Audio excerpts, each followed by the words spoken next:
following program is rated TV MALV. It contains strong language, violence, and nudity.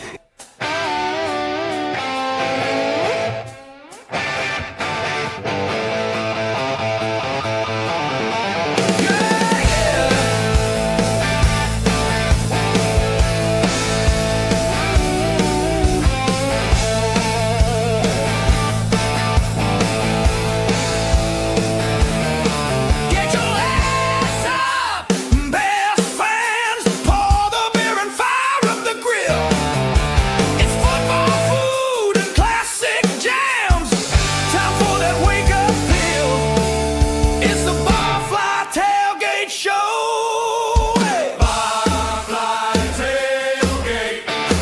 We're gonna give it to you straight. Barfly Tailgate. We're here to help you calibrate. Say hey to AC, the bearded Bears fan. What's up to KB, the fiery Bears man? You know Tooch, he knows the state of affairs. And there's Neil bringing facts about the Bears.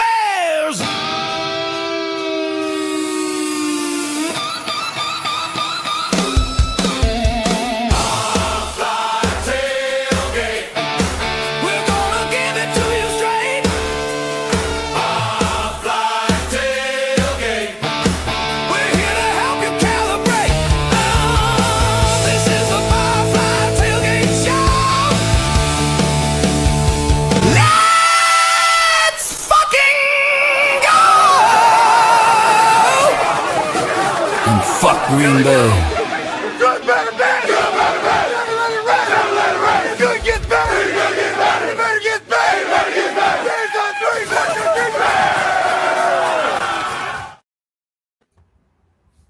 Here we go, Barflies. Welcome to the Barfly Tailgate Show. You already know it's done by Barflies for Barflies and all the other Bears fans out there. Good morning, fellas. The Bears go into a game today against a pivotal, oh my goodness, I can't speak. A pivotal opponent, a division rival, the Detroit Lions. But prior to that, we're going to talk a little bit about the 49ers, a little bit about probably playoff seeding and what's at stake today. But first and foremost, how y'all doing? My man Tooch, how was your week, brother? That was good, man. Happy New Year, everybody. Wishing Barflies a happy 2026, guys. Yes, sir. Yeah, happy New Year, everyone. Hope 2026 is good for everybody. We got playoff football in Chicago. We're coming off a crazy game. The scoreboard for scoreboard watchers of Sunday Night Football, man. That was the craziest game I've ever seen in a long time, man. I tell you, though, that hook and ladder, if that would have scored, man, it would be like a walk-off grand slam. Yeah. Excellent. I mean, credit to the 49ers, they stopped it. But could you imagine if we would have won that game on the hook and ladder?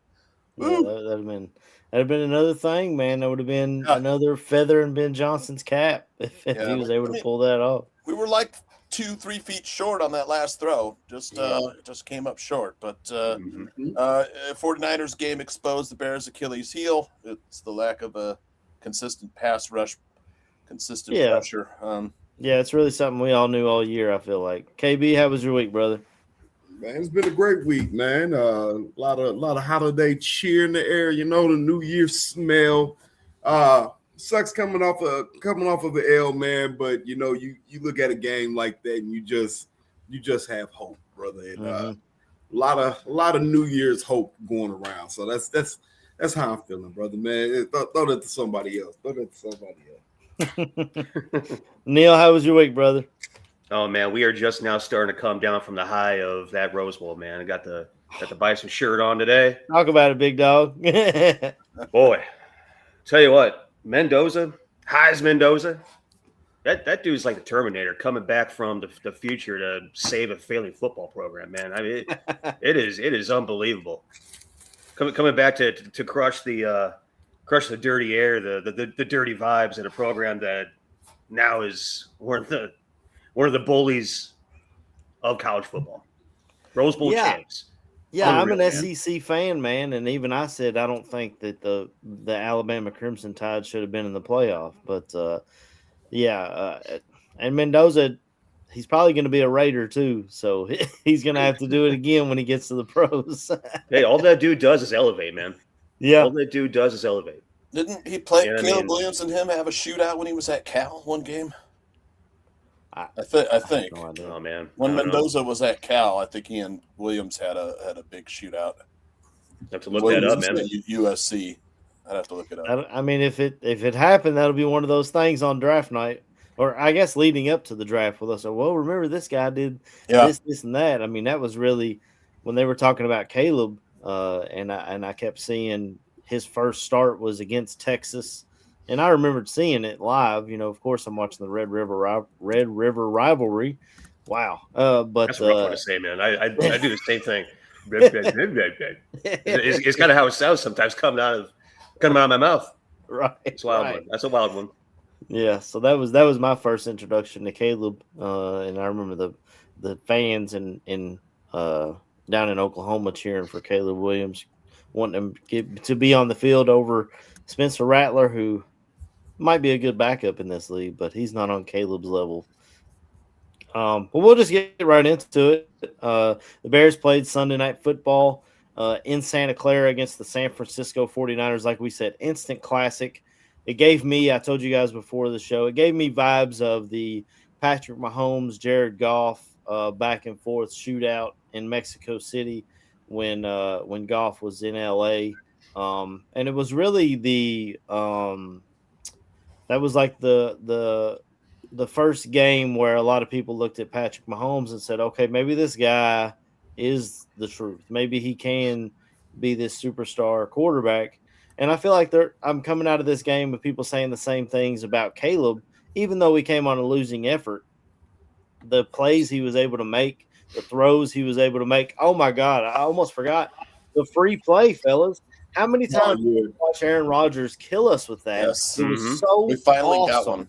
Exactly. That so throw awesome violent too. to be on the right side of that. And shout out to Colston Loveland. I mean, we've talked about it on here for most of the year. I think Colston Loveland may have the best hands on the team, but we had a breakout game for Luther Burden III. That dude is going to be a stud superstar wide receiver for years to come. Not only does he catch everything in his vicinity, he gets so much yak. Like when the ball's in his hands, he's not just going down. He's looking to move it upfield, and he doesn't just move it up 2 or 3 yards. It's 10, 20 yards, up the field, and you can never let him down. Again, like you said, too, it just sucks that we came up just short. The final play call, and even after the game, Ben Johnson said that was on him. The play call didn't get in just right, and they weren't lined up just perfect when they snapped the football, but they were running out of time there. But I was really proud of the way our team played. And at first, I thought for a minute, fellas, that my prediction last week was going to be right because I said 38-35, a game winner by Cairo.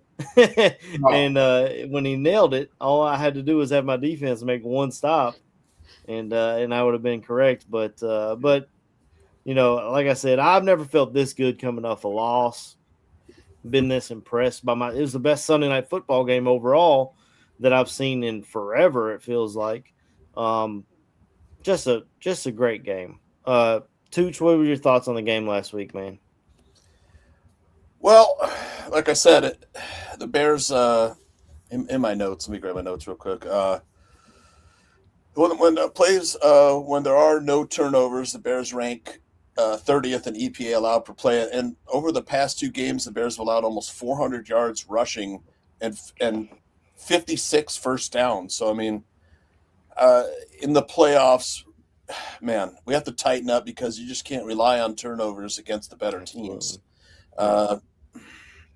This was, like I said, this barn burner, man, it was so exciting. And Caleb Williams made so many freaking amazing throws, dude, that it just really got you excited for the future. Whether or not we do go far in the playoffs next year looks extremely bright. While we're on that, though, the amazing throws he was able to make. Why was Chris Collinsworth so fixated on the 2 misses he had? We talked about it all night. I'm like, dude, He's still making mad. amazing throws the whole night. You talk about the 2 misses, like you don't think other quarterbacks have misses. I've watched Matthew Stafford on Monday night with a ton of misses and giving the ball to the Atlanta Falcons every chance he got. But they don't talk about that. I don't know. They man, they got to massage gears. the narrative. You got to Yeah. they got to massage the shoulders of the narrative a little bit. Make sure that they're crushing all the talking points. Yeah, of course. That's all that is. Go ahead, Tooch. I do have that. Let me just grab that real quick. Where is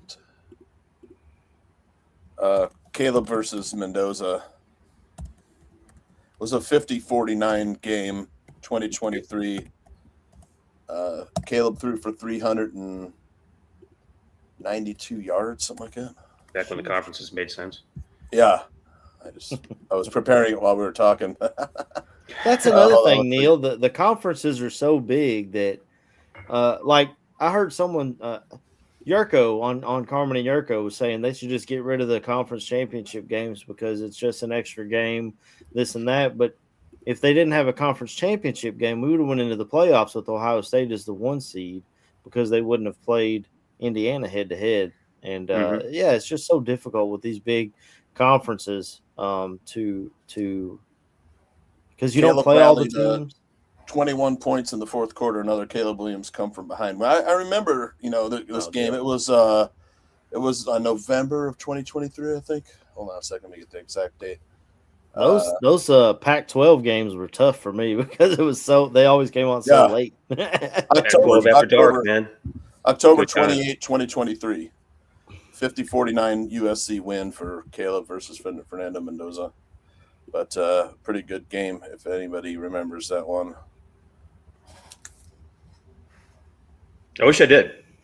I did.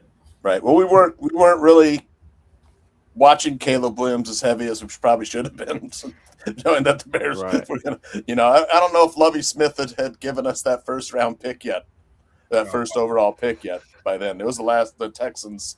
That Texans rally to win that gave us the number 1 pick. Yeah, that's crazy to think about. It's crazy to think about how we wound up where we were. Got the haul from Carolina, and they were bad enough to give us the number 1 overall pick again. Yep. Carolina, what are they doing? They could still make the playoffs if Atlanta beats the Saints. They'll knock the Buccaneers out. The Panthers will go back into that 4 seed. It's crazy today. So crazy. The Panthers are big Falcons fans today. Yeah. Man, how about that Bijan Robinson game? That dude was like floating, levitating, the cuts. It's like he's just on another level, man. That 93-yard run ridiculous was insane. I kept thinking, okay, here's where he's going to get caught. No, he didn't. He just kept going 93 yards. That's just insane. The stop-start ability is insane, man. Yeah, I mean, you're going back to draft analysis. That's something that you saw on film at Texas. Yep. I mean, and a bunch of people kept on saying to me, "You can't possibly think about a running back in the top 5. What are we doing? Like, have you watched the kid play football? You know who the kid is. The Rams. He beat the Rams on his own in that game. Yeah. Well, all the Falcons had to do was go ahead and take care of the New York, Jets, and they could potentially be in a position to make the playoffs today. Yep. Unreal. Yeah, that's true. Unreal situation. Yeah, the NFC South is crazy, and everybody keeps talking about not wanting them to have a home game because of the record and this and that. But I feel like, I talked about it online. It's remember when Seattle was 7-9 and the 11-5 New Orleans Saints rolled into town and Seattle beats them. Of course, then they came to Chicago the week after and lost. But everyone wants to talk about them not deserving a home game because of their record, but then it takes away from divisional games, in my opinion. What's the sense of divisional games and makes it puts an extra incentive on winning your division. That is where that's where the importance is. That's where it all lies. And again, then we're also going back to the same idiotic debate that is taking place around the college football playoff, which who should be included, who should not be included. Whoever's playing the best football right now should be included for sure. And if you're playing the best football towards the end of the year and you win your division, yes, you get rewarded with a bye. That's just the way it works. Yeah. Stop. We don't have to change everything. Things don't need to be changed. It's worked for decades, and it's fine. Everything always works itself out anyways. That is the one law that people seem to forget about all the damn time, is that everything seems to always work itself out. Is Roshan Johnson on injured reserve? I think he is, right? Yeah. Okay. Just Bijan, Roshan, the backup to Bijan at Texas. Yeah, I was so excited when we drafted him too, but I think we got it figured out in the backfield. I think. Yeah, it seems like Ben's it's got in good shape. I'm glad you mentioned that. Aaron brought up Manangai. Look at the Bears rookies since November. Yeah, Colston Loveland, that little slant for 3, 4, 5 yards, that's unstoppable. It's like a Tecmo Bowl cheat code. Mm-hmm. Luther Burden, man, it's the moves, man, you saw against just the extra yards he gets after catch. None of that, but he's an all-time high 2.98 yards per route run. If he finishes the season around there, it'd be an NFL record for rookie wide receivers. Ozzie Trapillo, 6 starts at left tackle, allowed only 2 sacks. And then Manangai, 583 yards since November, man. 4.8 yards and 4 touchdowns. 4.8 yards per carry, man. It's freaking awesome. The rookies are working, man. This rookie class has been fantastic. So shout out to Ryan Poles. Ryan Poles, man. Mm-hmm. Yep.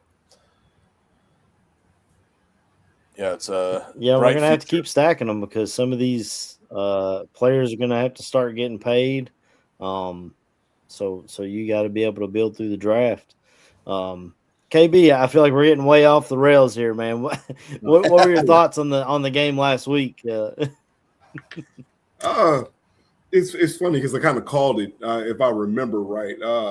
Caleb Williams having a decent game and Luther Burden having a decent game. Was that game that I said that was going to happen? I think it was. Yeah. I don't know, man. You know what I'm saying? Some of this stuff is all a blur. You know what I'm saying? I don't know if anybody watches Welcome to Derry, but you know what I'm saying? Everything's just all the same for Pennywise. You know what I'm saying? KP feels the same way. Nostra KB over here. Hey, bro. So I wanted to pick a tie, man. The game had like 5, 6, 7, 10 ties throughout the game. You guys wouldn't let me pick a tie game.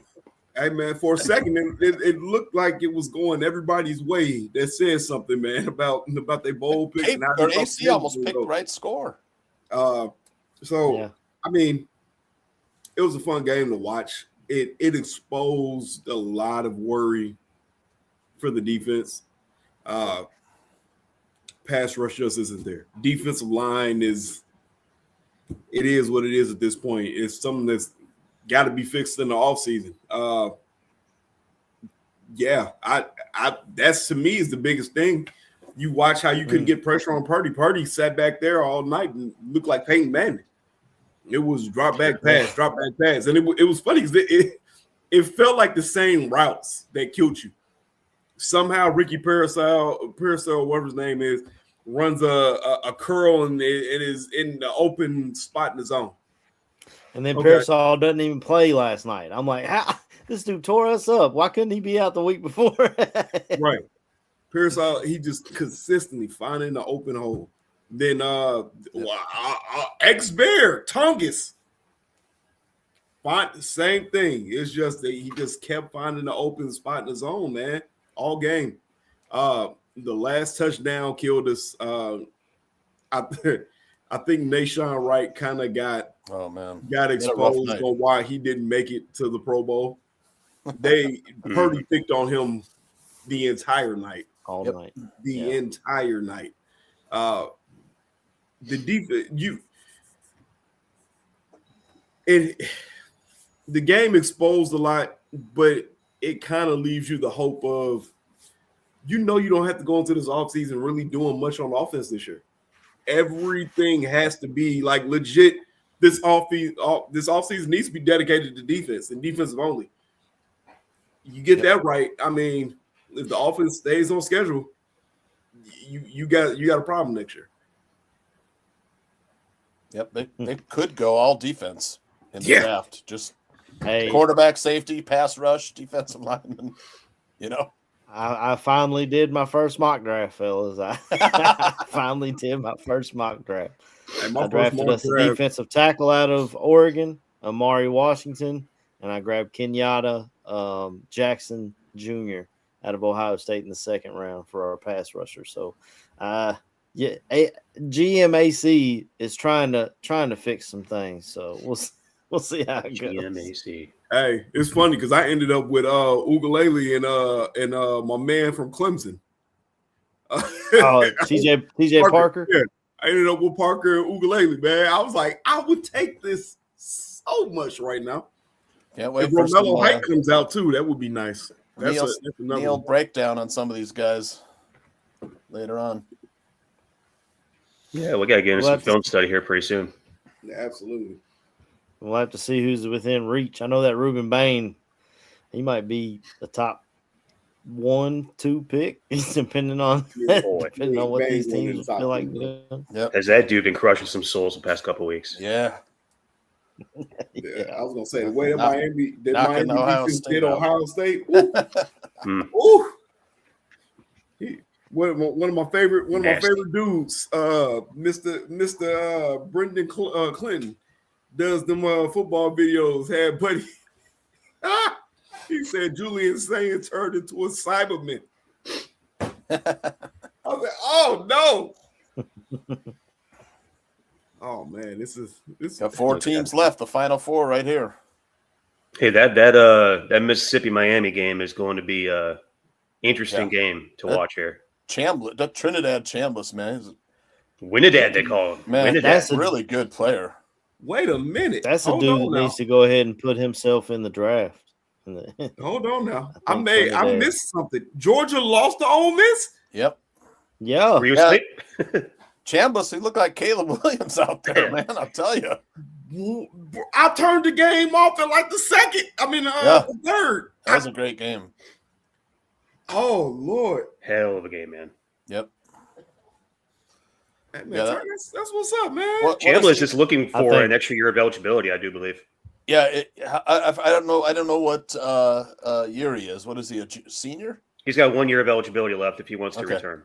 Yeah. And well, if he gets the medical red shirt, I think there's a potential medical red shirt in there coming from Right. when he was at Fair State. Because I mean, So that is if he came out this coming draft, I mean, I don't know if he would surpass Mendoza. You know? Oh no. he's definitely I entered don't think himself he into the would surpass. conversation. Oh, I agree. I agree. He's definitely in the conversation, but people are, Yeah. they're high on Mendoza right now. Yeah. And I I do don't think believe it there are would 10 more surpass days Mendoza. before the declarations need to be set in stone. Yeah. Yeah, I don't think it would surpass Mendoza, but for him to be, I mean, there's no way you could see him doing Anthony Richardson like rise with the way Yeah. he's playing in these playoffs, especially if they go out here and beat Miami, with one of the best D lines in the country. Elevate himself to that level, and then who knows how he'll measure and tape out and at the combine, and someone falls in love with athleticism and you see what you're seeing on tape.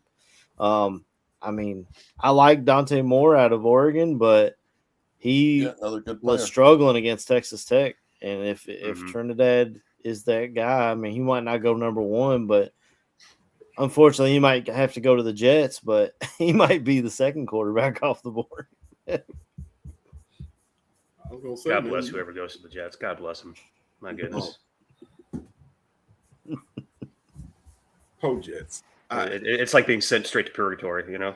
Yeah, it's just Not quite to hell, but because you're at least in the NFL still. But hey, you got to go ahead and suffer for a couple years before you find yourself somewhere good. Yeah, I was gonna say, brother, that's a team that has no direction at all. That's just people just walking around a circle in a maze, brother. That's the Jets, bro. It's sad to see. He's Yeah. about the same size as Caleb Williams. Chambliss. 6'1", 200. Right And now, Martin McFly, I agree. I called Richardson being a bust as soon as he came out because I watched him struggle against Kentucky every time he played them. But I was saying, like, the rise that Richardson made With he was with, big, fast, and had a strong arm, and people Drafted based on traits. Yeah, yeah. that's all. That's it all was. that was. The Colts are in a Traits whole pick. different. The Colts are in a whole different ball game right now, Ooh, man. the Colts in for one, bro. You traded your first round picks for a corner, ooh, Mm-hmm. and then the corner didn't even really play for you. Ooh. Yep. Same with the Micah Parsons. Yeah, Sauce Gardner went 1-7 with the Jets, then got traded to the Colts and went 1-7 with the Colts. Just a That's crazy stat. That's tragic. Yeah, but yeah, it's Neil. What was your thoughts on the game last week, man? Just I feel like we're all over the place this morning, trying to get the train back on the rails. Yeah, right. Let's go ahead and ride those rails, man. Outside of it being probably the best game of the year, regardless of who you're cheering for, I mean, it was absolutely unbelievable. I want to go back to that last San Francisco drive. We've touched on it a couple times, and AC, I think you made the point that all we needed to do was just get a third down stop, just get off the field. Defense, just get off the field. We had two opportunities to potentially do that. Mm-hmm. CJGJ makes that massive PBU covering. I think he was covering Matt in the middle of the field. Purdy tried to dump it short, get the first down. Big PBU does sort of like superhero pose afterwards. That made it 3rd and 6. And then Purdy escapes a 3rd and 6 pressure to throw himself a first down to Tongas. I believe it was Tongas. Killed us right there. And then on the next play, we had another potential third down opportunity and got flagged for illegal hands to the face. And that was one of those things with Purdy again. He escapes the pressure and made a play. And man, it's just like after that was when McPherson had. Not McPherson. But Mac had that big run to the right side. Purdy had that deep middle to Jennings, 38 yards. Safety's got twisted up, touchdown. I mean, two massive chunk plays, two massive explosive plays right after that. It felt like, holy cow, man, did the air just deflate out of the building? You're kind of questioning, okay, we still have tons of time left on this clock. Are we going to, operate this clock the right way? Is Caleb going to go ahead and pull some more magic out of his ass? What's going to happen here? And nearly did. That hook and ladder. It had Swift just kept his leverage to the outside on that play. He either makes a man miss for a score, or he gets out of bounds, stops the clock, and we don't have to scramble, trying to make some things happen with 16 seconds left on the clock. With I think he at least got us the 1st and goal, but we should have had at least 4 shots at the end zone had things potentially gone just a slightly different in that particular situation. And man, if this was a choose your own adventure book, I'd probably go back to that specific play, get Swifty outside, get out of bounds or score. Obviously, you want him to score, but it looked like the corner there had some pretty good angle on him. Not sure he would be able to make a miss. Maybe just ran his ass over. Who knows? DeAndre Swift is all of a sudden a power back. I never saw that coming. Right. You could potentially just ran that dude straight the hell over and scored, but that probably would have given you 4 shots at the end zone and goal to go. And who knows what would happen there. Instead, we get 2 shots at the end zone, and pressure forces Caleb to kind of scramble and make something out of nothing. Like Tuch said, just a couple feet short of potentially connecting with one of his new favorite receivers, Jade All Day Walker. Yep. Yeah. Speaking of things I never saw coming going into the year, All Day Jade Walker becoming one of Caleb's favorite receivers. 2 clutch catches throughout this game. 2 clutch catches. Yeah, had that beautiful catch against the Packers too. Yeah, that was a hell of a throw too, man. That would have been nice to see that touchdown celebration, the best one in the league. Yep, Luther's touchdown celebration is pretty good too, man. Man. That was good. A lot of people are talking about the interception that Gardner Johnson made when they had the illegal hands to the face. Yeah, that was a ticky-tacky call. Oh my God, I hated that call. Self-inflicted penalty though. I mean, it was him that had illegal hands, right? Yep. Yeah. Yeah, I mean, he was just chucking the receiver at the line, I was gonna say, man, I feel like it was a little bit of acting on Pearsall as well. Oh, of course. He twists his head this way. Yep. I was gonna say, man, the position that the wide receiver room is like it's in right now. I mean, you look at it next year, I'll say what you probably lose the kids more than likely. But then you got Jade. There is one like offensive player I would love to see the Bears have, but it's not for offensive reasons. I would love to get that kid Branch from Georgia. Oh my God. If you can have him at return man for us. Ooh, that kid is electric with the ball in his hands. Iowa's got a great return man like a Cooper DeJean, that Caden Wetchen. Have you seen him? No, That I haven't. dude is freaking fast as hell, man. He's got like 6 return touchdowns this season. I was gonna say, man, I think that's another underrated spot I think we're missing. I would love to see us get a return specialist. Yeah, totally agree, man. Well, he's going to be really late in the draft, but Barry Brown played here at Kentucky, and he was a great return specialist for us. He transferred to LSU, and they did absolutely nothing with him. So he may drop to the 6th, 7th round. You could grab him and let him return some stuff for you. But he had 2 or 3 kickoff return touchdowns here at Kentucky. He's still got that speed. You can't teach that speed. Duvernay did a good job this season, but you got to think he's not coming back. I was going to say, Duvernay just kind of came out of nowhere towards the second half of the year and really amped up the return game for this ball club. Yeah. He's so crafty with the ball in his hands. I think is the biggest thing. He has really good field vision. He can find some slips and some holes and some lanes that potentially aren't even there. I think he's a very an instinctive runner with the ball in his hand. And we see that at clutch times this year too. And our wide receiver room was banged up. Duvernay showing up, making a big play. Yeah. I was gonna say he's got that veteran presence about him, man. And it is nice to see. But with that also being said, you can see that time kind of got to him with the athletic portion of himself. I mean, he's still a hell of an athlete, but you can see that burst isn't there like how it used to be.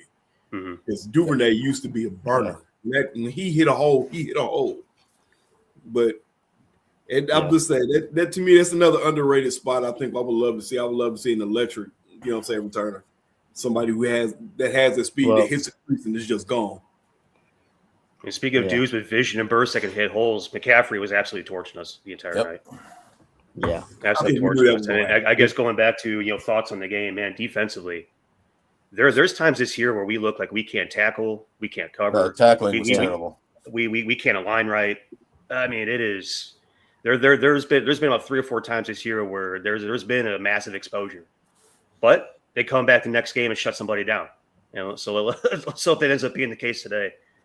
Ben Johnson being the red ass that he is, I can see him to absolutely skull drag the hell out of this Lions ball club today. Yep.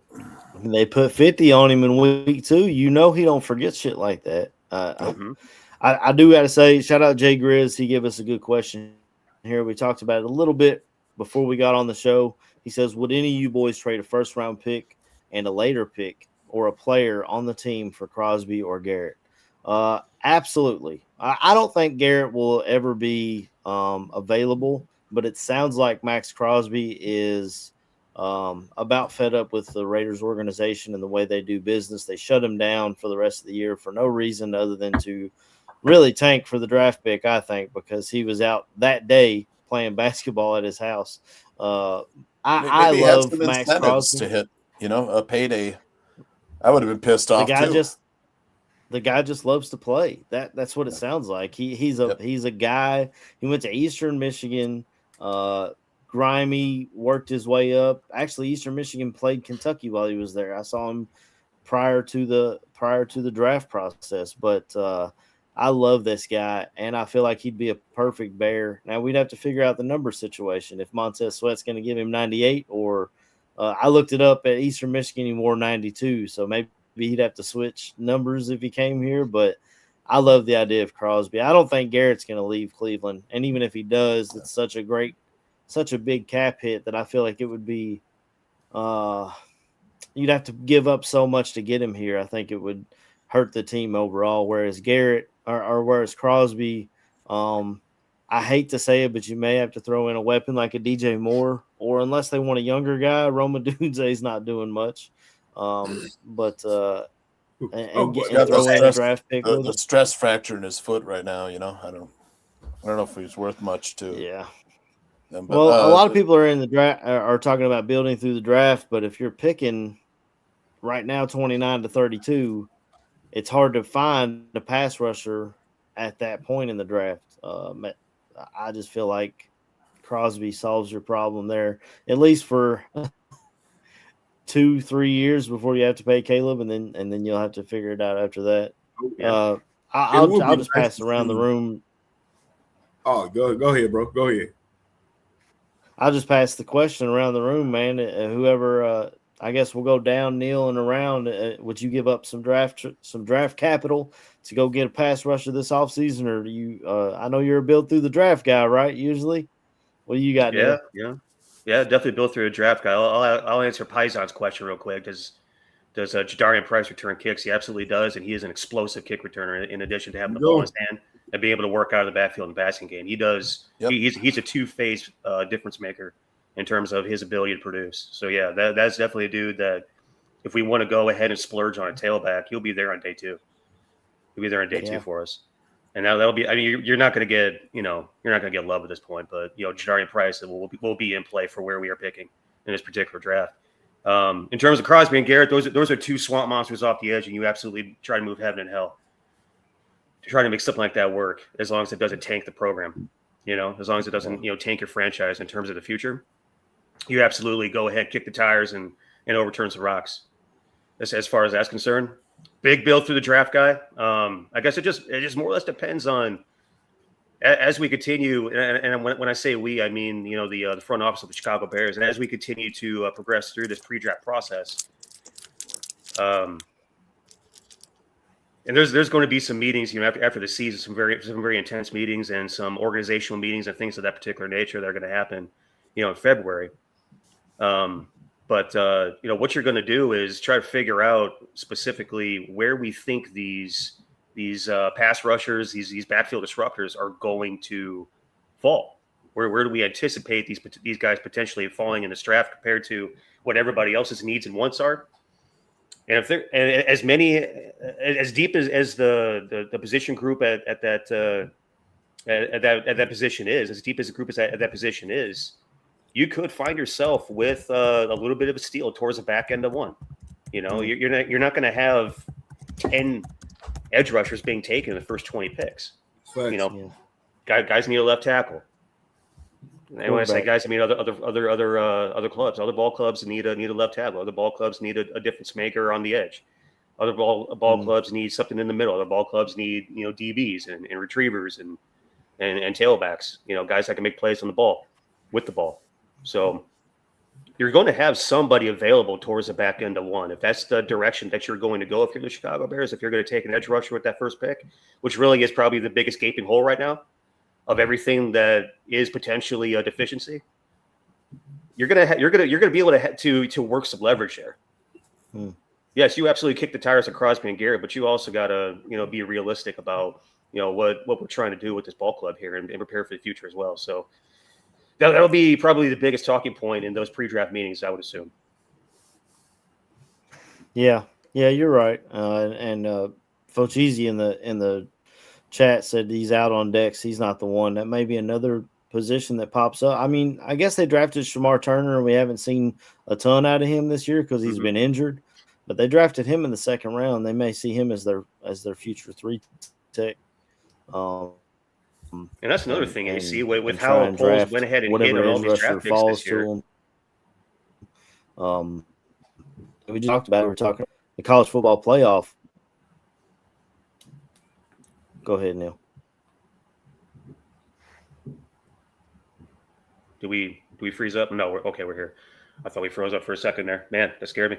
No, I was just going to say, just very, very quickly, just looking at how Poles went ahead and hit on all of these early round draft picks this year. If he goes ahead and hits on Shamar Turner as well, that's certainly going to amplify what we're doing across the defensive front. And then you get another guy that could disrupt the backfield off the edge. Now you have a nice little 1-2 punch there. Try to mess things up in the middle and off the edge.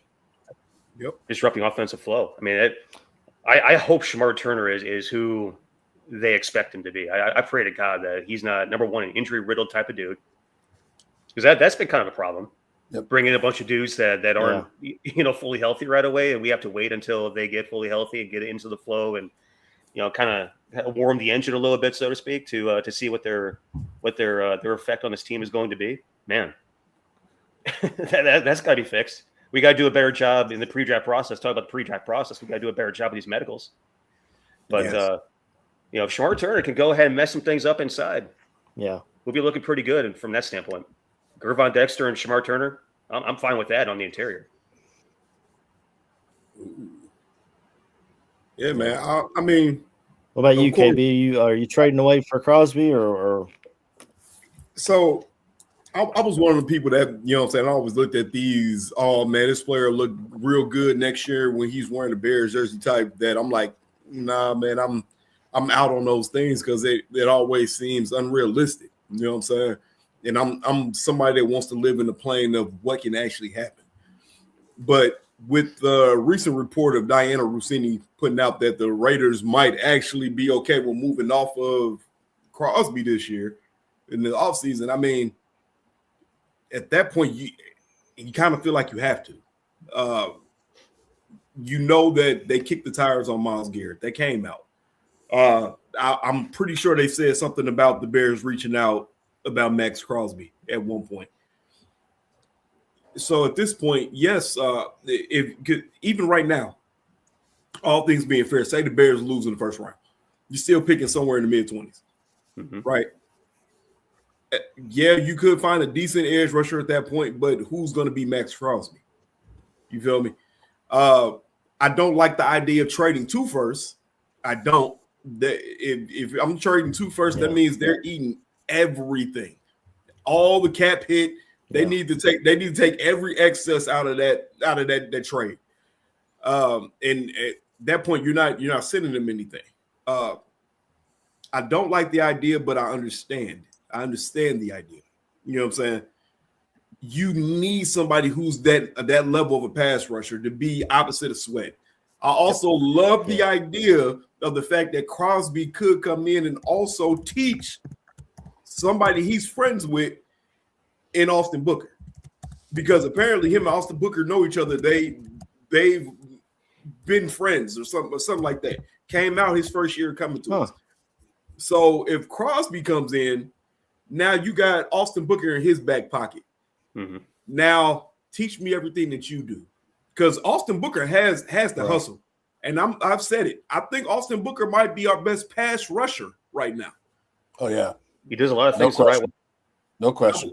I'm looking at it. I don't care what people say about the Packers game. The kid should have had 2 sacks in that Packers game. I don't subscribe to this notion of, oh, well, Ryan, he tackled him and he fell on the quarterback. I'm sorry, that's football. I don't subscribe to the notion that your quarterback got scared and crunched up and got hit in the head because, oh, he was going to get blasted in the chest, which is a part of the strike zone. That's this area here is the strike zone. They say that you're okay to hit it. Correct. So, and he should have had 2 sacks in this game too. He nearly got to Purdy on that 3rd and 7, forced him to force the punt. That was a massive. That might as well have been a sack. That was a massive play. So I'm looking at the fact that you would honestly benefit from having a Crosby in the room, because that helps Booker. So when you come to that point where you have to make that decision on what you're going to do with Montez Sweat, maybe at that point you've built Booker up to the point where he's a legit starter. Right now, I seen Matthew Pochisi said my boy is he's a rotational. He is. He should be a rotational guy right now. He hasn't hit that point where he should be the prime starter. But to be honest, like I said, you're looking at it, he might be the best defensive lineman you have and the best pass rusher you have right now, which isn't saying a lot, but it is saying a lot. So, yes, to me, that's a move that you have to look to make, man. If it doesn't fall, if it falls through, then yeah, you start to look at these TJ Parkers of the world, the DJ Ugualeles of the world, and I mean, at that point, you're kind of praying and hoping. You know what I'm saying? So, I don't think Myles Garrett is legit realistic. I think that'll take a king's ransom, but I do think that there's an outside shot at Max Crosby. He's showing the flashes.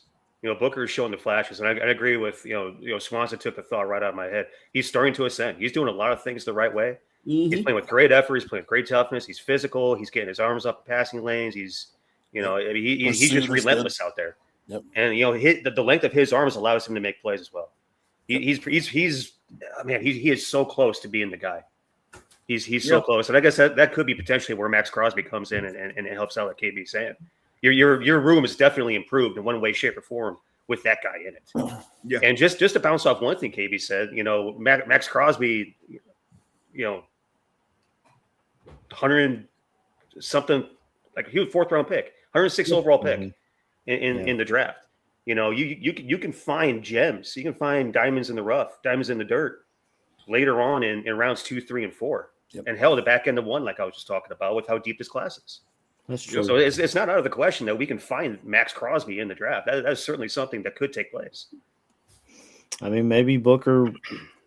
I mean, you'd love to see him ascend to that level, but maybe he can be a Max Crosby in a year or two. He's he was chasing Brock around all night Sunday night, making his life difficult more than anybody else on that defensive line. I got to say, KB, while we're on the subject, I keep thinking of the run that when Brock took off, and I just see a big old 97 chasing him down the field, and I'm like, damn, cuz. He was chasing him. He wasn't no catcher, but he was chasing him From behind. He caught up to him because he slowed down a little bit. Hustles, man, I'm telling you. Yeah, the Crosby situation, man. Look, Myles Garrett's going to cost more than one draft pick from us. No question. Absolutely.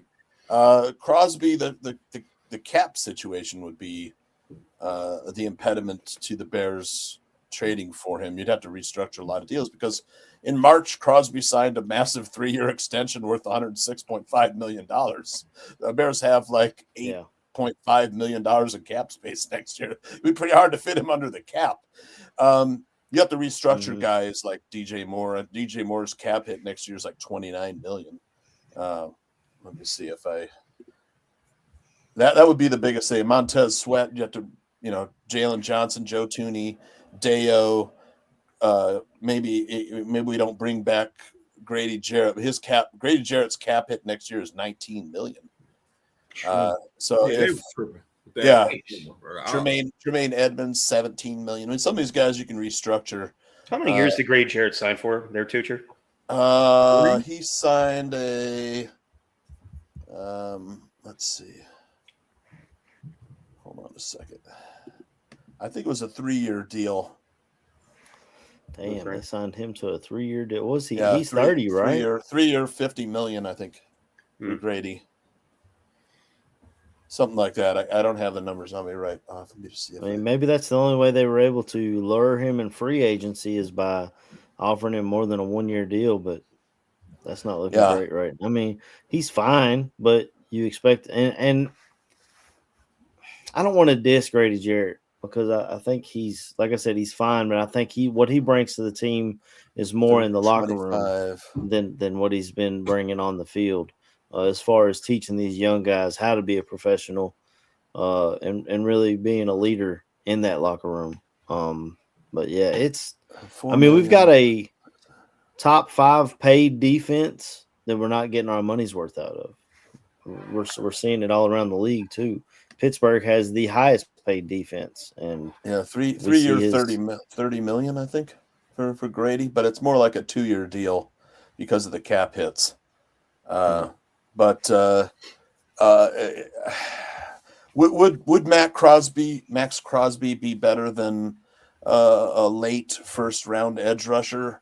Probably. I mean, there's a lot of mutual admiration after we played the Raiders. The Bears players, some of the Bears players came out and said, yeah, I mean, Max Crosby, he was wrecking us. And then Crosby was like, he had some mutual admiration for Caleb Williams. There was some back and forth in the media of mutual admiration between Crosby and Caleb. So it would be a good fit, I think, locker room wise. And man, that pass rush, you're talking about instant results, Crosby. I mean, that first half of the game, like 6 impact plays versus us. I mean, that's just the first half. And we ended up kind of neutralizing him in the second half after, Ben Johnson made some halftime adjustments. But if it was our first round pick and that's it, I would try and Yeah. do it.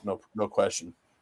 Like I said, it's definitely going to be a first round, and it's got to be a first round and a late round pick somewhere. Yeah. When I say late, I mean more like mid, like third or fourth. Yeah. Yep. It was a trade years ago. I want to say it might have been buddy that played with the Broncos, Von Miller. Wasn't Von Miller's trade a first and a third at one point? I think so. Like the original trade, I want to say it was the first and the third. That was right. He was right around his age. So I mean, if you can do a first and a third, absolutely. 10 times out of 10, you feel me? I'm making that trade. But like I said, a first and the first, bro. Ooh, that's a lot to ask. Yeah, I agree. Yeah, 2 firsts is far too much for what's he, 29 years old pass rusher. Yep. So you never know when he's going to hit that cliff and his athleticism starts to fall off. Now he has the technique to do multiple pass rush moves. Obviously, that's why he's been so successful in this league. But you never know when you're going to hit that. He said we did 2 firsts, a third from Mac, and a second. It kind of crippled us true. though, draft wise. To be honest, did. but Mac was also 20. But remember, they made that move because they thought they had their quarterback. Now at this point, we're sitting here looking. We think we got our quarterback. He's on a rookie deal. Yep. How do you build around that, at least to try and hit on as much as you can while you got him on his rookie contract? Now, I'm hoping in a couple of years, Caleb doesn't go the route of Dak Prescott of you're going to pay me the most in the entire league or I'm not playing. And hopefully, because he seems pretty cool with Tom Brady, and we know Brady took less, so he'd have more around him. Hopefully, Caleb sees it that same way. And he's really not hurting for money like a lot of these kids coming out of college, because he came out of college a millionaire already, and he's already investing his money into projects and stuff. I was gonna say, hopefully, man, Trubisky's starting for the Bills today. You said what? Yeah. Trubisky's starting for the Bills. Is that right? I get it. Well, I think they're going to let Josh Allen Allen start to keep his streak alive of how many starts. But Trubisky will be in there in a second. Trubisky will be playing most of the game. Yeah. Can we talk about something real quick, man? Because it's something I looked at the other day. You put Caleb's stats next to Josh Allen's stats. Now, outside of the rushing touchdowns, Caleb's stats are damn near identical to Josh Allen's the year he won the MVP. How is Caleb not being talked about as an MVP candidate? He's not at 4,000 yards. There's 230 yards away, or 70, whatever it is. He's like a long shot on Kelce for MVP. In the year that Allen won the MVP, he didn't throw for 4,000. He threw for 37. You can't just look at that year and say, why can't he do it when it's the numbers are the same? Because in my opinion, I still think, even though he had a bad game, I still think Matt Stafford is the MVP this year. Oh, absolutely. And then Drake May's getting a lot of love because of his why? Because we look at it. Because I would say because they're winning, but we're winning too. I was going to say, I'm not looking at just the stats. I'm looking at the fact that right now he is honestly the most important player on the Bears. Like, you take Caleb away from this engine isn't going. No matter how good the run game is, but you got Caleb matter in the way he does. The fact they're winning, he's putting up stats. 25 touchdowns to 6 interceptions. And he still has 3. I think he's close to 400 yards rushing with like 2 or 3. No, I think two rushing touchdowns. And he has a receiving touchdown. I'm just saying, bro. The fact, I'm not saying he should be MVP. It's the fact that he's not getting MVP talk. Maybe it's because he started out so slow. We saw him struggle in some games, He should have torched the Raiders for more and the Saints for more, and maybe that's it. I don't know. Maybe 350 to next 1. KB, if you got a way to bet on next year's MVP early, maybe you can drop that on Caleb and get some good odds. But I just don't see it this year, and maybe it is just a slow start. Not at all. That's the reason why. Yeah, I'm not thinking about it at all for this year. I'm just like, hey man, like why isn't he being talked about at least? You know what I'm saying? That's my problem. That's my problem. This year to me was more about learning the offense and gaining respect, which Tooch, you talked about it when you talked about with Crosby. We saw Myles Garrett talk about it. Actually put him up there with Mahomes and Lamar with his escapability.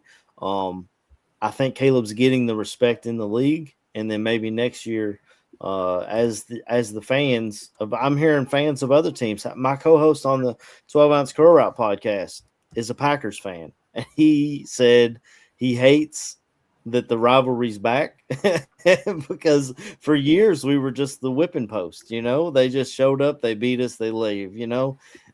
And he's like, hey, this is a rivalry now. Both teams are good. Well, Packers are injured, but when they're all healthy, they're pretty good. Both coaches are really good, and the rivalry is intact for the Bears Packers, and he does not like that. I think the biggest thing about the MVP argument is that they went ahead and by they I mean the media. There were certain talking points that came into the year where Caleb wasn't a complete quarterback. Caleb wasn't the guy, a potential bust. The slow start, as you talked about, AC. And all he's done is elevate his performance game after game after game throughout the course of this year. And he still does. I mean, he shows still some things he needs to work on in terms of growth and development. But for every one of those instances, you go back oftentimes in the same game and see 5, 6, 7 just miraculous or difference making throws, plays, runs, whatever the case may be. Like his presence in that locker room, his presence on the field is the reason why this team can function offensively. This team can win. This team can hang in with a 49ers team that's able, to light up the scoreboard. He is, as you're saying, KB, he is the reason why this engine is running. And granted, Ben Johnson is the spark plug of the entire deal. Oh, absolutely. But Caleb Williams, he's that V8 internal combustion engine that's revving this thing up and rocking and rolling down the field, man. So next year, I think that narrative is going to change, but until all the people, all the talking heads, and all the people that have votes on MVP, until they can get it out of their head that Caleb is still that developmental guy. Yeah, and it's going to be, and they'll bring up the completion percentage because that's like the only heel they have left to stand on. He throws the ball away to avoid committing a turnover. Receivers dropping balls. Loveland had a drop in a critical situation the other day. And Burden. And Burden had a drop in the same drive. Yeah. Blew my mind on those two instances. I did not expect to see that on that night. But man, yeah, drops and throwaways. And it's not like he's throwing away because he doesn't. Justin Fields would throw the ball away or throw a pick because he can't read the secondary. He can't make it. He can't go through his progressions. That's not Caleb Williams' problem. Caleb Williams' problem is throwing the ball away because either nothing's there or he's trying to avoid a turnover or a sack. And that is a plus in the book. When you're grading the film the next day, that is a plus in the book. Unless it's a critical situation, like we saw Russell Wilson this year throwing the ball away on 4th and goal when the team is down. That's just idiotic. He's not doing those things, Yeah. So I don't know. He's doing all the right things, and he's growing and developing every single game. And he's to the point to where I think anybody with that knows ball knows that this kid is the face of this franchise right now. He's our guy. We finally figured it out. We finally figured it out. There's some other people out there that still think Tyson Bagent's the guy. Hey, good on you. If you want to stand on that hill, feel free. Do what you got to do. Whatever makes you happy. But the reality is, this is the guy. Yeah, and we got our quarterback and head coach right, I think. So we're in good shape.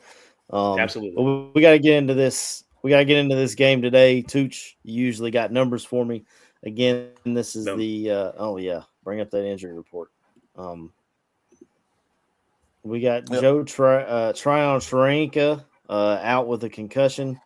Jaquan Brisker questionable with an illness. Nick McLeod questionable with an illness. Roma Dunze questionable with the foot. I thought they were just going to shut him down. Ozzy Trapillo questionable with the knee. I think the only one. I think the rest of them will play other than Joe.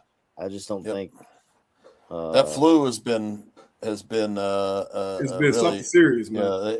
you could tell some of them guys out there in the 49ers game weren't playing their, they weren't feeling their best. DJ. Yeah. You can see that DJ. Yep. Yeah. Yeah, that's another thing. I saw someone early bringing it up in the chat. Was DJ open? He was open, but the whole defense was between Caleb and DJ on that play. There's no way it was him. Yep. I don't like the rolling. Caleb's so much better rolling to his right, man. I said that on Bear State of Affairs at I agree. Souls. I would have liked to see. You know what? I mean, they dropped what? They only rushed 2 on that very last play. I mean, imagine if Ben Johnson would have just called a run play. I know you're not going to with 6 seconds, but I mean, the run play would have scored from 2 yards out, man. With 2 guys, the other guy's dropping. Man, you pounded in there with DeAndre Swift. That would have been the ultimate fake out, because everybody was expecting us to pass. That's when you got to do the opposite. I know that modern NFL play callers aren't going to do that, but if we did, I think it scores. The Lions. Let me see. Hold on a second here. Lions don't. I can never find a nice graphic like the Bears produce for the injury report every week. Other teams just don't do that. But here's the Lions injuries. They are really banged up on the offensive line. Penei Sewell, arguably their best offensive lineman, he's out. Big names too. Yeah, center's out. Cologne, Alex Anzalone, really good defender. He's questionable with the. Oh no, he's out. He's out. Didn't clear concussion protocol. Oh, that's big for them. Yeah, that's big. For them. The Taylor Decker, he's questionable. Amon-Ra St. Brown's questionable. Christian Mahogany questionable, and then 2 other, Awasika and Manu, both questionable. So along the offensive line, hopefully we could get some pass rush pressure with the Lions' offensive line as banged up as it is. I mean, they've been playing street free agents in their secondary, for quite some time with injuries in the secondary. I'd have to look and see who's exactly on injured reserve for them. But I know they picked up Rock Yasin, who had played pretty well for them early, but I don't think he's done much lately. Both their safeties are out, I believe. Brian Branch, that's a huge name that's out. And then Ali McNeil was a defensive lineman who absolutely killed us last year. It was a different offensive line that he played last year as well. Some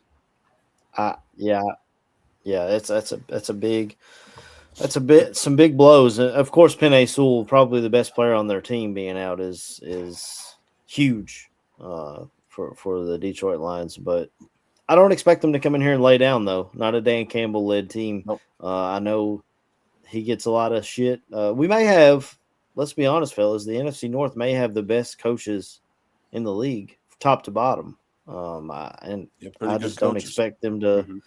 I just don't expect them to come in and lay down under Dan Campbell. He's got some retooling to do this offseason, I think, bringing in another OC and stuff. But bottom line with this, my thoughts on today, what I want to see Caleb Williams hit that 4,000-yard mark. And I want to see what Ben Johnson does. This is a payback game. I think he's going to, they drop 50 on him. I think he's going to want to dig in his bag a little bit. Maybe we see a Darnell Wright touchdown today. That'd be, not to get into bold predictions, but that'd be awesome to see. Hell yeah. America loves fat guy tutties. Yeah. Or a Trapillo one. He's big. Just throw it up there to him, Caleb. Did they try to do that in the Lions game the first go around? Did they try to get Trapillo in the end zone? Which game was that? I can't remember. Yeah, if we do see Theo, try to block out most of that Lions game.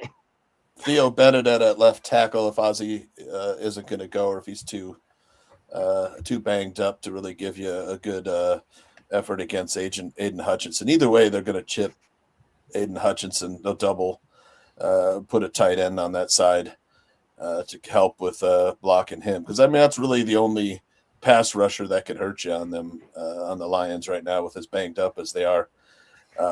Have to stop him. And Jahmyr Gibbs, a player a lot like Christian McCaffrey, can hurt you running, can hurt you receiving. That's a guy they really have to gear up to stop. And then Montgomery is playing. Montgomery's always up to play against the Bears. You know, that's guy, he's going to run angry as well, man. But, man, I would like to see the defense bounce back after that game against the 49ers where, we just gave them so much. Guys running free in this, the receivers in the secondary. We had a hard time stopping the run. A lot of things that Dennis Allen needs to do. We didn't tackle well. Got to see a tackle. I mean, for the most part, the Bears, most part of the season, the Bears have tackled pretty well. They swarmed to the ball.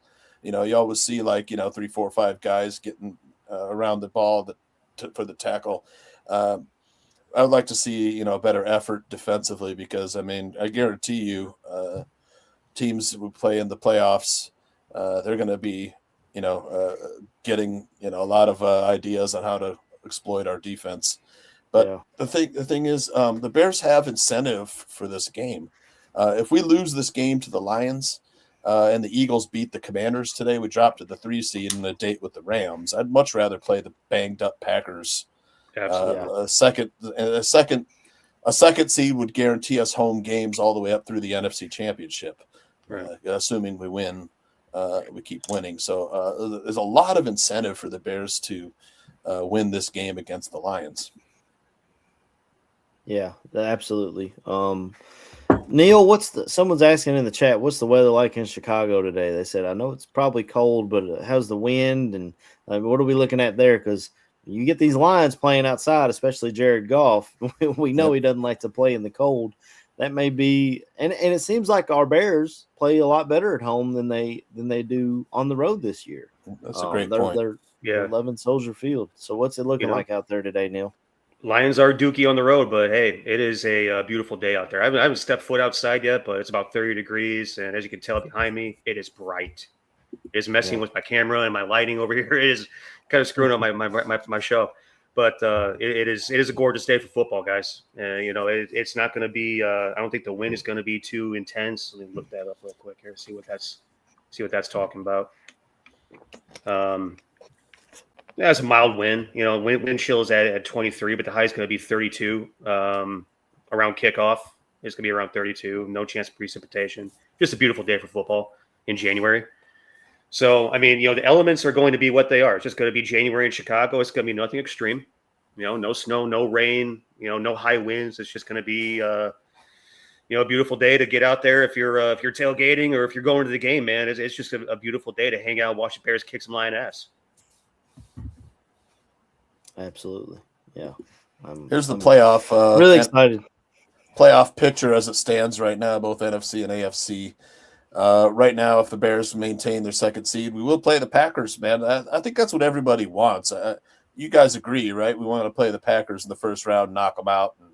Absolutely. If we do lose to the freaking Packers, I'm not going on X for like a week. I'd much rather play the Packers than the Rams. Yeah. Globally news. And when you saw what the Ravens were able to do to the Packers, it makes you feel even better as a Bears fan. Because I know we don't have Derrick Henry, but we can run the football too.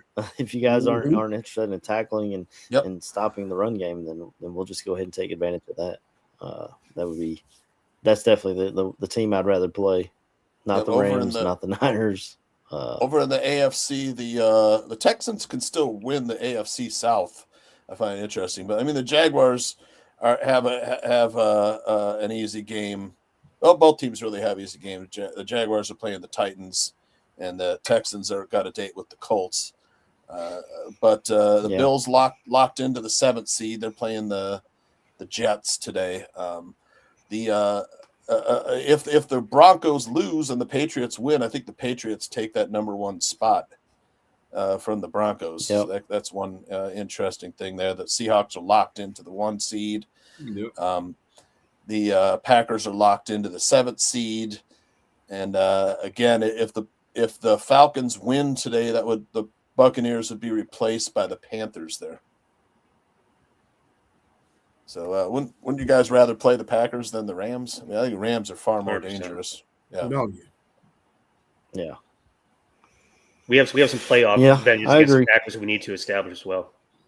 Yeah. I mean, they're not playing. They're playing Clayton Tune at quarterback today versus the Vikings. We got a lot of backups going today in other Yeah. games. Myles Garrett going for the sack record today against the Bengals. Seemed like, and Myles Garrett said it perfectly. The Steelers were more worried about him not getting a sack record than winning the actual football game. Yep. Which may make Sunday Night Football matter because the AFC North Championship game will be on Sunday night. He'll win and get in, lose and go home. It's a lot of backups throughout the league playing. TJ Watt making his return for the Steelers. That game's going to be a tough battle, I think. I know that everyone's like, the Ravens are hot. And I mean, they did a lot of damage with Snoop Huntley at quarterback. And now Lamar Jackson really hasn't been playing that well this season. I know people are saying he's been staying up late nights playing video games and missing meetings. They had to reschedule meetings for Lamar Jackson not being able to make it or didn't show up. Yeah. I mean, a lot of the Ravens, this is like a perennial playoff team, division champ under John Harbaugh. And really just this season, they really fell off. Man, I haven't seen anything quite like it in a while. Yeah. I loved when they asked Lamar about him falling asleep in meetings, and he was like, "You really think Coach Harbaugh gonna let me fall asleep in a meeting? I'm right up front." What are we talking about? Let's be real. I'm locked in, bro. Your chance. It's crazy. The rumors that come out about these players, so much of it's bull crap. The Chiefs had a similar fall off, this year. I can't believe there's no Chiefs in the playoffs. Just really crazy. Really Killed a lot of my parlays, Tooch. Yeah, this year, yeah. It's breaking all the media, people's hearts, man. They're crying so hard inside. That's fine in my book because I look at it like this. It's refreshing. It just means that there's parity in the league at this point. Mm-hmm. Other people are stepping up finally. That's true, KB. That's a great way to look at it. Yep. Yeah. Somebody over in the chat said, "Who scares you in the AFC if we were able to make it?" All of them. I like the Broncos, and I would. Could you imagine if the Super Bowl this year is Caleb Williams versus Drake May? How crazy! That would be How crazy fantastic. would that should be?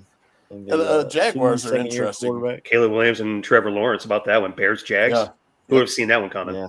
Yeah. The Texans' defense is awfully tough as well, and their offense needs some work, but that defense is really good, man. Seahawks and Texans, I think, are probably the top 2 defenses in the NFL. That Jaguars defense is pretty good, though, too. Probably. The Eagles' defense ain't nothing to sneeze at either. I mean, they're the only reason that they beat the Bills last week is because Jalen Carter blocked a field goal and then Josh Allen missed on a 2-point conversion, but the defense held them in that game all game. Boy, did our offensive line out physical the hell out of them though when we played. Yeah, that was crazy. Yeah, I did not see that coming, man. We absolutely decimated the Eagles. Yeah, I think they may.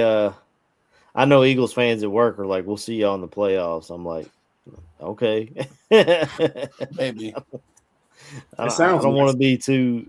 I don't want to be too over. I guess we would, right? They'd have to. Well, it'd be the championship game, I think, right? Or it is the second round. I think if they beat the Rams, we would play the Eagles. You're not beating the Rams. So let's be real. They're not beating the Rams. Yeah, the Rams can put up too many points, man. The Rams are good. They need Devontae Adams back. I think that was kind of the key to their success on offense, was just having the 2 really good wideouts. for Stafford to throw to. The defense is still pretty good. I mean, you can run on them now. I think teams have exploited their run defense, but yeah, it's still a dangerous defense, the Rams. Yeah.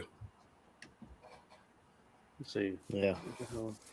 Yeah, it'll be interesting to see how because they got to go on the road in the cold. You know, they're not at home in the warm LA.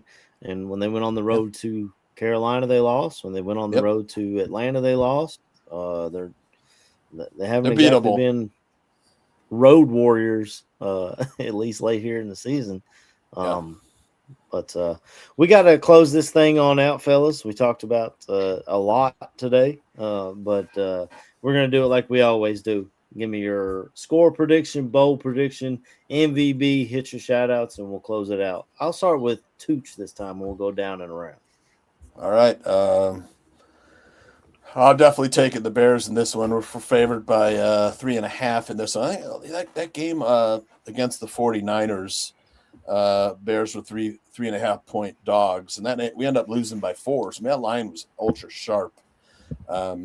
I think this line's a little light. I think the Bears are probably about a 6-point favorite. I make this game. They have a lot to play for. It's a revenge spot for the Bears. It was a terrible spot for the Bears. I said last week going into the 49ers, who just came off an overtime win, stealing it from the Packers. It was a terrible spot for the Bears. Then we got to fly across the country with the flu. That's why I picked the 49ers, because it's just a terrible spot. This isn't a terrible spot. This is a good spot for the Bears coming off a loss. We're playing at home. We get the Lions off the track of Ford Field, get them into Soldier Field. We're slow them down a little bit. And there's a lot to prove. Ben Johnson doesn't forget his former boss hanging 52 points on his head. I'm going to take the Bears. I'm going to say, 28-21 Bears. Most valuable Bear today. Give me Luther Burden, man. I just want to see more highlights of this kid. Man, I think I love his prop today. I think it's over 4.5 receptions. Yeah. I think he gets 5 catches minimum. I also like Colston Loveland to go over his prop, which I think is 3.5 receptions. So I'd like to see just the Bears play a complete game. Fair. Let's go.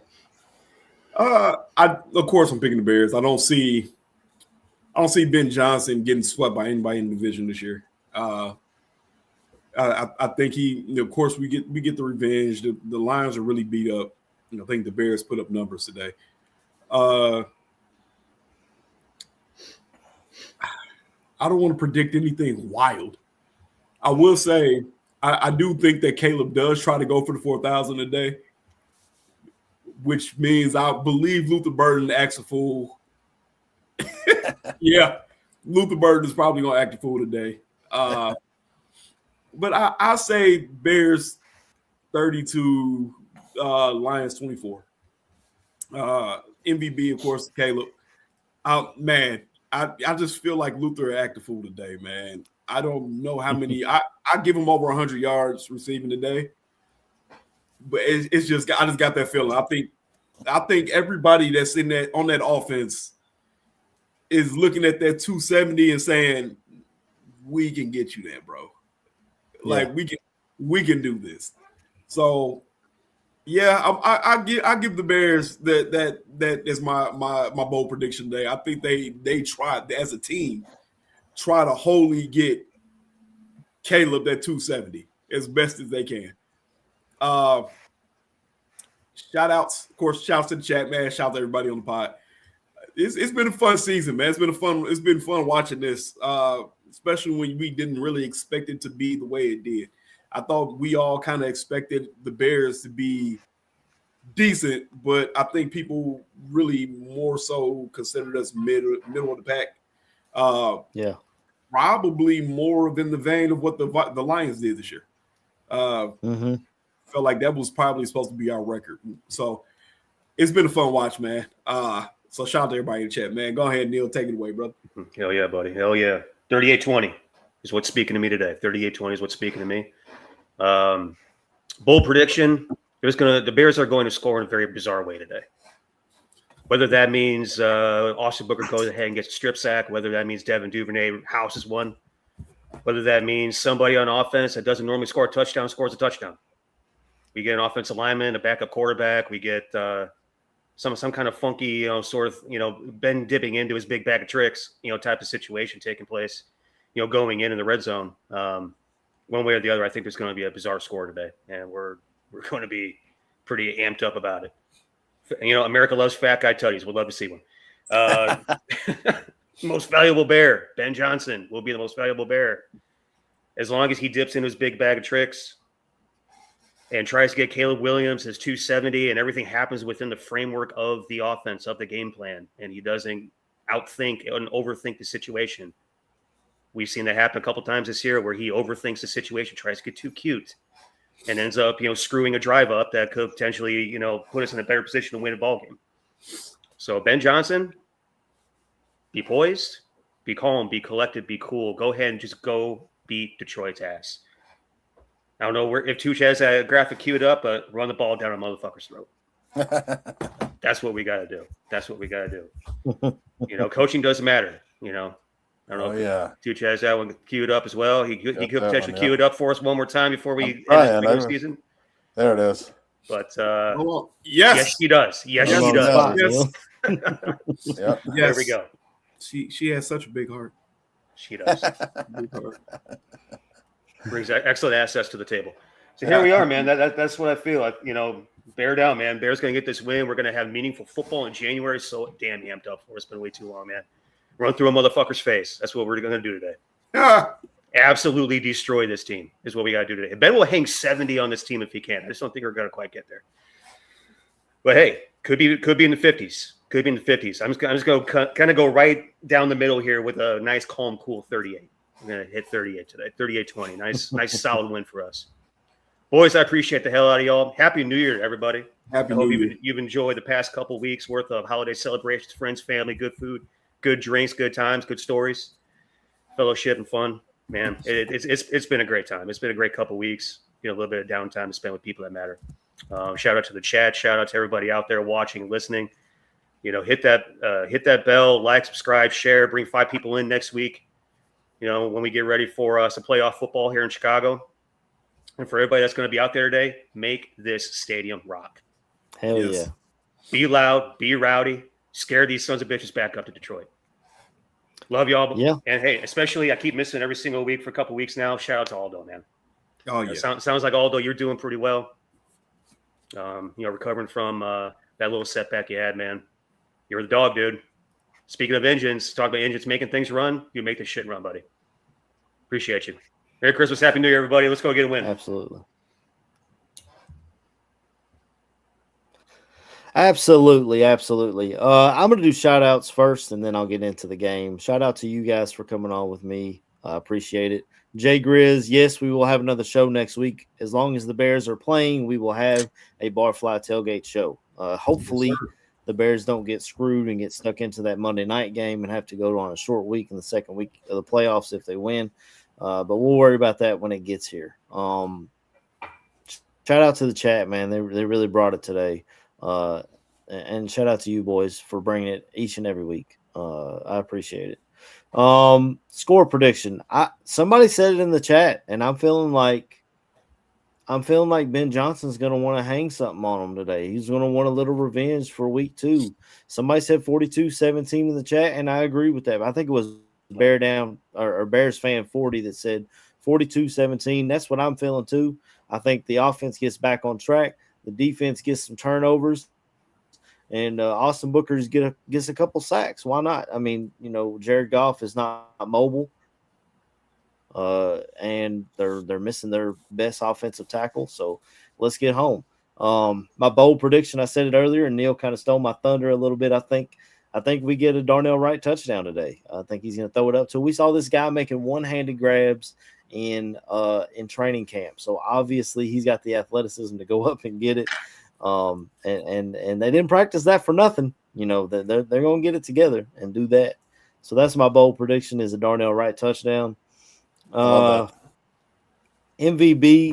I would love to take Caleb because I think he's going to hit 3K or 4K. and we have you guys already took Luther Burden. I guess since I said Austin Booker with a couple of sacks, maybe he's the MVP on defense to keep them in the football game. Yeah, that's everything now because I've already hit my shout outs. Like, comment, subscribe, hit the notification bell. It'll tell you when we go live, but we're always live on the Barroom Radio Network. Aldo making his big return. Yeah, you're right, Neil. Follow everybody. You see our handles around the screen. All these things here. We're all on X. Yeah, you can follow all that stuff and keep up with us and chat with us and all those things. But until next week, we'll just leave everybody with a bear down.